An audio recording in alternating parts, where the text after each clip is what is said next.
Masters is not off the table for Tiger. And it's not off the table for Todd Fuhrman either, our sports betting analyst. His segment brought to you by our friends at FanDuel. So, Todd, you're a former odds maker at Caesars Palace in Las Vegas, a boy wonder odds maker. Everyone in town was talking about you. Let's say you still were an odds maker. If Tiger were to tee it up at Augusta in April, what do you think the odds would be for him to actually make the cut? Well, Jay, it's amazing to see how far my career has fallen from an aspiring odds maker to spending my nights talking about sporting events with you on your cable access show. But I digress completely in terms of the outlook for Tiger should he tee it up at Augusta. Look, 500 to 1 is probably going to be the going rate for Tiger to win the tournament, which is probably missing a couple of zeros. If you're talking about making the cut, given that this is a course that Tiger could probably play blindfolded, you're looking at 4.5, 5 to 1, and that number is extremely low, only for the simple reality that books are going to accumulate liability regardless of where they set that particular number. So it's going to seem to be short, but at the same time, this is Tiger. Would it shock anybody? He went out there and played a remarkable round of 18 and then fumbled the ball in his second set of 18 if he had to try and run it back on Friday. Okay, this week, Todd, since we can't talk about the Olympics in this segment, we thought we'd focus on the NHL awards. NHL awards. I love talking about the NHL awards. We'll start with the Hart Trophy. Your current favorite, according to FanDuel, is Nathan MacKinnon, who has not seemed like himself at the Olympics, Todd. Doesn't seem like himself. He is the favorite for the Hart. Connor McDavid trails him. McDavid leads the league in points. He's actually fourth favorite for the Hart, McDavid, following MacKinnon, Celebrini, and Nikita Kucherov. So is the trophy still in play, or is it Nathan MacKinnon's Hart Trophy to lose? You know, Jay, who had any idea that Tom Wilson defending Nathan MacKinnon's honor was something that we'd be discussing when we look at some of these awards markets and the way these numbers are trending? And Nathan MacKinnon, a very rightful favorite, given the role he plays for this Colorado Avalanche, a team that leads the league in points as we headed towards the Olympic break. But at the same time, I look at some of the names right behind Nathan MacKinnon, and I think they're excellent candidates as well. Our friends at FanDuel actually give you the opportunity to bet the field against Nathan MacKinnon at a price right around 2 to 1. And for me, that would be much more attractive a proposition. Going to be hard to argue with Macklin Celebrini. If the San Jose Sharks are able to come from off the pace and make the Stanley Cup playoffs, that this guy before the year, upwards of 100, 150 to 1, shouldn't be deserving with one of the higher distinctions from an NHL individual honor standpoint. And then, of course, there's the Art Ross Trophy, the player who scores the most points in the NHL in the regular season. McDavid is the favorite, your current points leader, no surprise there. MacKinnon and Kucherov right behind him. The way McDavid has been playing during these Olympics, Todd, is there any doubt in your mind that he'll walk away with the Art Ross at the end of this season?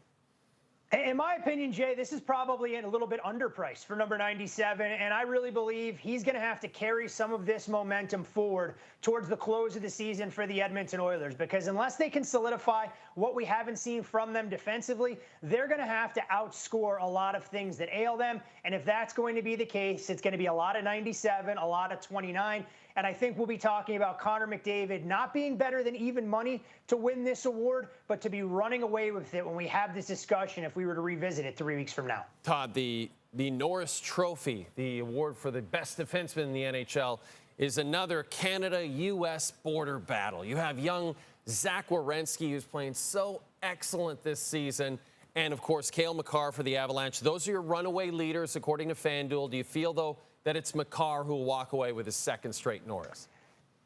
Jay, I'm still wondering when we're going to get a Best Defenseman award instead of just the highest scoring defenseman, the way that the Norris has trended over the last decade or so. But two worthy names that you mentioned, co-favorites with our friends at FanDuel, and we've seen this number come crashing down.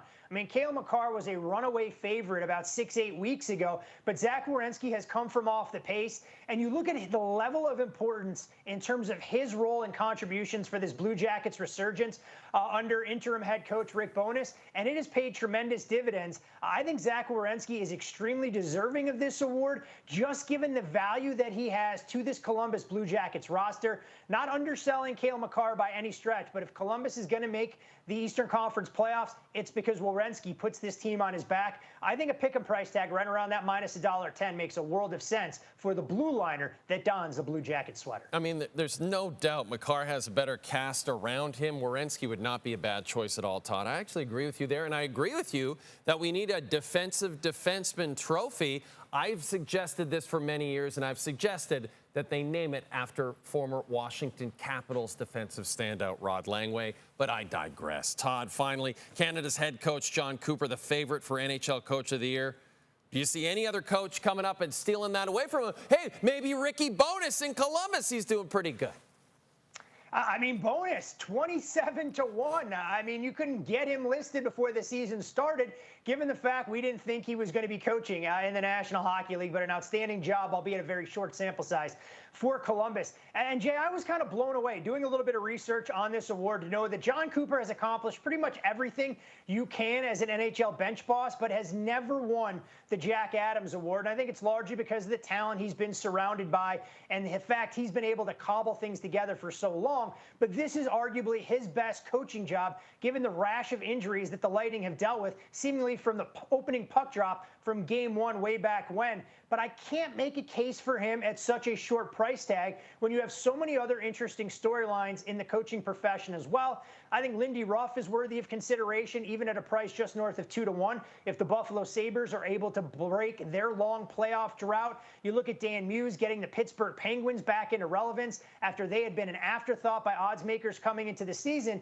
And while I don't want the San Jose Sharks to completely hijack this potential segment, given the effuse praise that we heaped on Macklin Celebrini's shoulders, but Ryan Warsofsky at 70-1, if San Jose gets into the playoffs and they arrive multiple years ahead of schedule, going to be very difficult to ignore his candidacy as well. A fascinating lineup of head coaches, all very worthy of taking home the hardware and spoiling the party yet again for John Cooper.